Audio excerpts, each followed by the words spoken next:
Well, how many times throughout the day have you gotten up and felt it? That pain in your back. Whether it's from sitting too long or maybe you just pulled something, has that pain just simply become a part of your life? Well, for a lot of people, it has. According to healthypeople.gov, a website managed by the Department of Health and Human Services, about 80% of us will experience lower back pain in our lifetime. Research shows Americans spend at least $50 billion each year on lower back pain. In fact, low back pain is the second leading cause of lost work time behind the common cold. And according to healthypeople.gov, it's the third most common reason to undergo a surgical procedure. Well, back pain affects so many of us. Wouldn't it be nice to figure out how to stop it? Wouldn't that be nice? Now, you might be surprised to learn that a lot of it has nothing to do with your back at all, but another part of your body. So joining us today to explain is Dr. Jonathan Burek, who's the owner of Synergy Chiropractic in Dover. So we just heard some remarkable numbers on lower back pain. And honest to goodness, the secret might be in our feet. That's right, Jimmy. I want you to think about your feet like the foundation of your entire body. Okay. And much like any important structure, it's dependent upon the stability and the balance of that foundation to have the proper structure, to have its proper stability.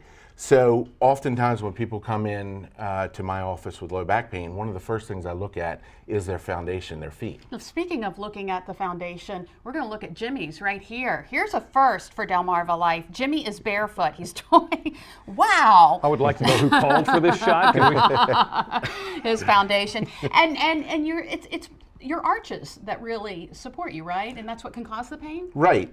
We have 3 arches in our feet. And most people think about one arch in our foot. Right. But we actually have 3, and there's a graphic up there showing the 3 arches. We have one on the inside of our foot, one on the outside of the foot, and then one that goes across the foot.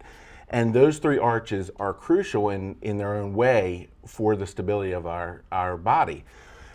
We actually can lose those arches because of 3 main reasons. Okay. That is genetics, which we don't worry about too much in our office. We can't do anything about it anyway. Right.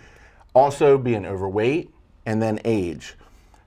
If you're lucky enough to not have a problem with the first 2, all of us have to deal with aging. So at some point, everybody's going to have a problem with their arches at some point in their life. Now, there's a simple test to test the stability of arches, isn't there? Yes. And Jimmy is, so that's why he's barefoot. All He's right. actually going to take that test. So Jimmy, come on over here. And if you'll just step up with your right foot there on the center. Right there in the middle. Go ahead. Okay. Pull your pant leg up past there. All right, very good. And just look straight ahead for me and hold still. wow, you're even taller than you normally are. Because you're This first part of the scan is just a laser scan. It's reading the bottoms of his feet, taking measurements.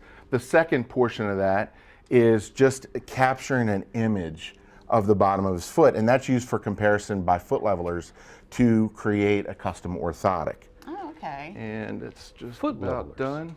All right, I'm going to have you switch feet. All right. So again, step down and then step up with your other Over on this foot. And make sure I get the pant leg out of the way. You Yeah. got it. All right, looking straight ahead. Okay. Don't move. And once we lose our arches, we can't get them back, can we? No, unfortunately you can't. Once they lose they've actually fallen, the only thing that you can do at that point is support them, and that's with a custom orthotic. Is that going there, Jimmy? It doesn't sound like it's going. All right, Yep. let's try There that you go. again. I broke There it. we go. Oh, there it is. You broke And it. so yes, you have to support them at that point. And also, as far as prevention goes, you really can't do anything as far as stretching or exercises, anything to prevent them. However, you could, before losing them, choose to wear an orthotic. That will give them extra support so that you don't lose them in the first place. Gotcha. All right, Jimmy, Okay, you're all so set. Jimmy, you did it. And there you have All it, the right. bottom of Jimmy's feet. Never seen Another before. first. Hopefully never again. So on the right here, what we're seeing is a sample of optimal arches, okay?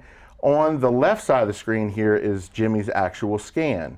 And Jimmy, you're right at the mild, almost into the moderate range. And what that means is, if you can see this red right along here, if we compare that, Actually, it doesn't look the same as the one on the right. Right. So you see they're connected.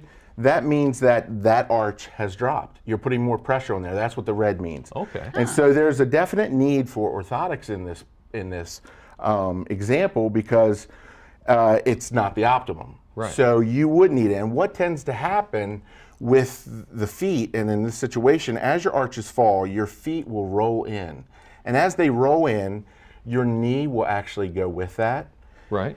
And then your hip will roll in, and then your pelvis gets unbalanced. And that also will create Messes up stresses. everything. Right. That's everything that's up. how the arches are connected to the lower back. How about that? Now, many of us sit at a desk all day, and that's not very good for our back either. No. But there's some simple stretches that we can do to help with back pain. Yes. Let me show you my favorite one. Okay. And we'll get you to demonstrate. If you just cross your leg. Okay. All right, and that's perfect.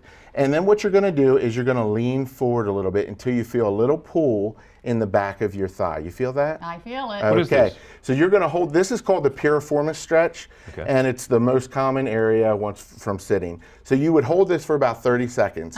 Once you're done that, go ahead and sit back up, grab hold of your knee. Okay. You're going to pull it towards the opposite shoulder, so pull it this way. Do you feel that one as I well? do. Similar area, and you're going to hold this one for 30 seconds. Oh, okay. You would then switch legs. I always do both sides for balance, again, very important.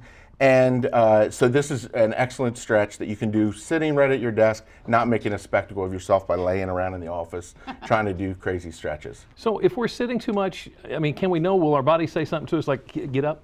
Thank you. Yes, you will start to feel a dull, achy pain kind of in the lower back, maybe down into the glutes and down in the back of the leg. Okay. And if you're in pain, you want to do this stretch about 3 times a day. Right. If you're not currently in pain and you want to do it just to help prevent, once a day will do it. How about that? How come I only have 4 toes?